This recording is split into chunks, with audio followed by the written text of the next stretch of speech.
Ne rien faire par peur d'échouer, c'est ne rien faire pour réussir.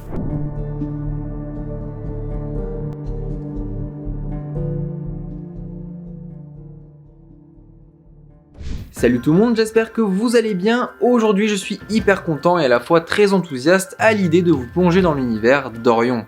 De plus, chose assez rare, on parle ici d'un manga français. Après Dreamland ou encore Radiant, c'est au tour d'Orion de montrer que oui, ce n'est pas pour rien que nous sommes le deuxième pays le plus consommateur de manga, juste après le Japon.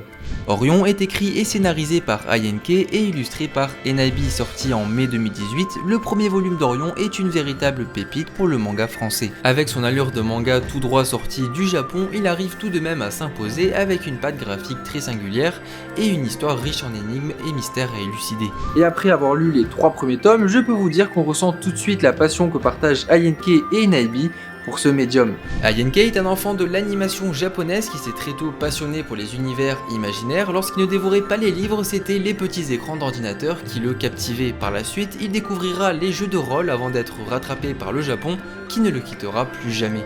Aujourd'hui, il est scénariste et lorsqu'il n'écrit pas ses histoires, il les raconte dans ses podcasts. Et oui, vous pouvez suivre Ayenke sur sa chaîne YouTube sur laquelle il s'exprime sur tout un tas de sujets autour du jeu vidéo, cinéma, manga, etc.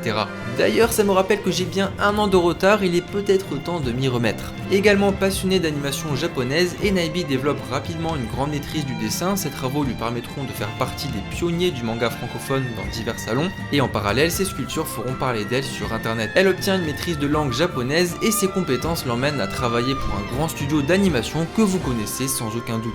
Aujourd'hui, Enabi a un nouveau défi à relever et réunir toutes ses expériences dans une seule œuvre, Orion. Orion nous plonge dans un univers médiéval fantastique. Le récit prend place sur le continent d'Alcade, sur lequel une mystérieuse cité résiste toujours et encore à l'envahisseur. Il s'agit de Landgrave. Convaincu qu'il se trouve là-bas, Koza et son meilleur ami Value partent à la recherche de Vika, le grand frère de Koza. La cité interdite de Landgrave est un lieu dangereux, c'est du moins ce que raconte la rumeur. Koza n'ignore pas ce danger, mais il est prêt à le braver pour retrouver son grand frère. Plein d'espoir, il se lance à sa recherche sans se douter qu'il suit les traces d'un fantôme. Koza et Value y rencontreront de nombreux individus dotés de personnalités troublantes et de capacités hors du commun. Ces étonnantes facultés se développent après avoir affronté une épreuve mortelle, celle-ci étant directement liée au destin tragique du frère de Koza. Ce dernier devra faire face à cette triste réalité, affronter son destin et découvrir les mystères qui planent au-dessus de Landgrave. Oui, ici il n'est pas question de devenir le roi des pirates ou bien devenir le plus grand des ninjas. Là où dans Hunter x Hunter, Gon sera à la recherche de son père durant toute l'aventure, le but de Koza lui s'évapore en un instant et laisse place à un sentiment amer et difficile à encaisser dès le premier tome. Orion n'est pas un manga que l'on peut ranger dans une case et n'hésite pas à contourner certaines règles que l'on peut retrouver quasi systématiquement dans un shonen. Alors connaissant un minimum la personnalité d'Ayenke, sa vision qu'il partage dans la création d'une histoire, comment il souhaite faire voyager ses lecteurs, en empruntant des chemins pas forcément évidents, s'il fallait que je qualifie Orion en un seul mot, ce serait l'audace. Orion ne souhaite pas prendre les lecteurs par la main et ne donne pas toutes les clés dès le départ. Comme dirait un grand sage, la profondeur d'un récit ne se trouve pas dans ce qu'il raconte, mais plutôt dans ce qu'il cache. Les premiers chapitres illustrent très bien ce que je viens d'évoquer car ils ne font pas office de scène d'exposition dans laquelle on pourrait en apprendre plus sur l'univers dans lequel nous allons voyager, l'ambition des personnages, en quelle année on se situe, à quelle heure ils se sont levés ce matin, ou encore ce qu'ils ont pris au petit-déj. Bref, vous m'avez compris, on se retrouve dès les premières pages embarqués dans l'aventure. Toutes les réponses ou pas finiront par pointer le bout de leur nez au fil du récit, et ce sera à vous d'être vigilant et de les trouver petit à petit. Orion fait le choix de prendre le risque de perdre une grande partie de ses lecteurs dès les premières pages. Ajoutez à cela un bon nombre de personnages qui feront leur apparition en quelques chapitres seulement. Vous commencez à comprendre pourquoi j'ai choisi ce mot en particulier. Orion vise un public plus restreint, nous avons affaire à un récit plutôt dense avec beaucoup d'informations. C'est aussi énormément de personnages secondaires importants, tous aussi intéressants les uns que les autres, ou encore des intrigues géopolitiques avec des enjeux ayant un réel impact sur les personnages que vous découvrirez au fil du récit. Récit qui malgré toutes ces informations reste très bien rythmé, palpitant à suivre, finement bien écrit et tout ça avec une touche d'humour très bien dosée.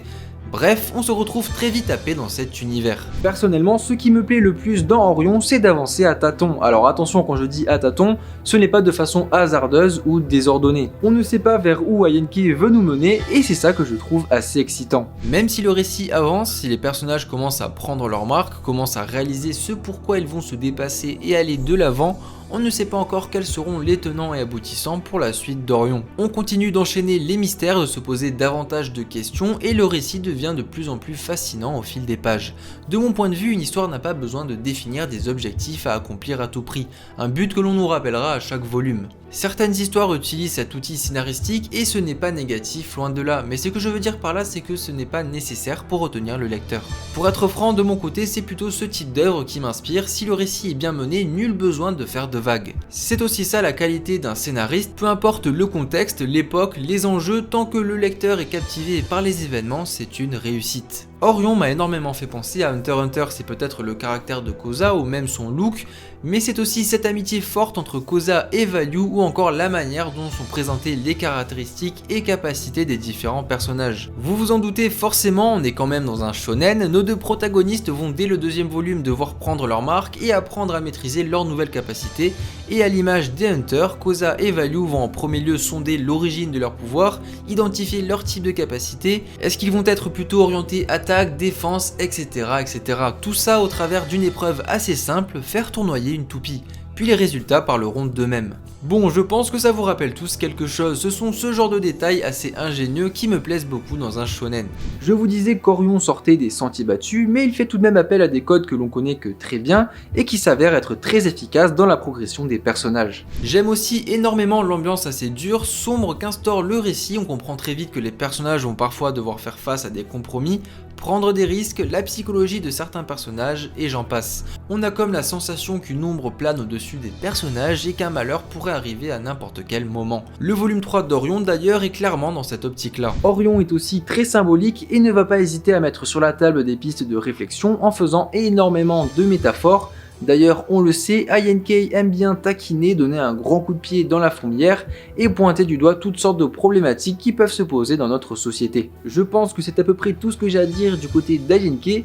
Maintenant parlons un peu d'Enaibi et de son style de dessin que j'admire tout particulièrement. La première chose qui m'a le plus marqué, c'est qu'avec tous ces personnages, on aurait pu tomber dans quelque chose d'assez gênant, se perdre. Je ne sais pas vous, mais il m'est déjà arrivé en lisant un manga de confondre certains personnages tant ils se ressemblent. Alors je saurais pas vous citer une œuvre en particulier, mais je sais que ça m'est déjà arrivé quelques fois. Dans Orion, je trouve remarquable le fait d'avoir autant de personnages tout aussi travaillés les uns que les autres. On a vraiment affaire à des chara-design très singuliers et très soignés.